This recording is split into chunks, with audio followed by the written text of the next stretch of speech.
আসসালামু আলাইকুম। আমন্ত্রণ জিটিভির সকালের সংবাদে আপনাদের সাথে আছি আমি আহসানা কাবেরী।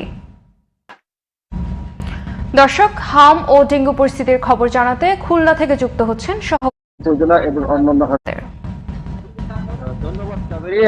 খুলনায় গত বছরের তুলনায় এবছর ডেঙ্গুতে আক্রান্ত ও মৃত্যু কম হয়েছে বলে জানিয়েছে স্বাস্থ্য অধিদপ্তর। Rafiq Mahmud, GTV news, Dhaka. দর্শক, হাম ও ডেঙ্গু পরিস্থিতির খবর জানাতে খুলনা থেকে যুক্ত হচ্ছেন সহকর্মী শেখ লিয়াকত হোসেন। লিয়াকত, খুলনায় হাম ও ডেঙ্গু পরিস্থিতি কেমন দেখছেন এবং কি বলছেন চিকিৎসকরা, জানাবেন আমাদের। ধন্যবাদ কাবেরী।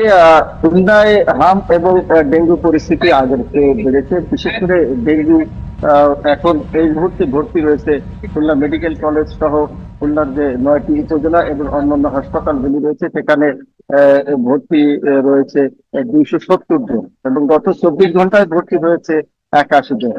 এ পর্যন্ত ভর্তি হয়েছে 1381 জন এবং বর্তমান এর মধ্যে সুস্থ হয়ে বাড়ি ফিরেছেন 1102 জন। এ পর্যন্ত খুলনা মেডিকেল কলেজে মৃত্যু হয়েছে 9 জনের।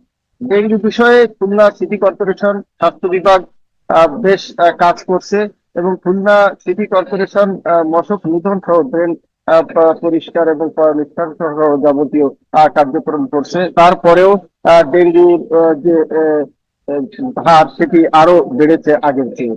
ফলে সাধারণ মানুষকে আরো সচেতন হতে হবে বলে স্বাস্থ্য বিভাগ জানিয়েছে।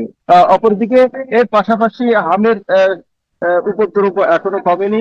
গত 24 ঘন্টায় খুলনা মেডিকেল কলেজ হাসপাতালে 12 জন ভর্তি হয়েছে হাম আক্রান্ত হয়েছে এবং এ পর্যন্ত খুলনা মেডিকেল কলেজ হাসপাতালে 1457 জন ভর্তি হয়েছে। এর মধ্যে 1412 জন সুস্থ হয়ে বাড়ি ফিরেছে এবং মৃত্যু হয়েছে 16 জন শিশু এবং বর্তমান হাসপাতালে ভর্তি রয়েছে 29 জন।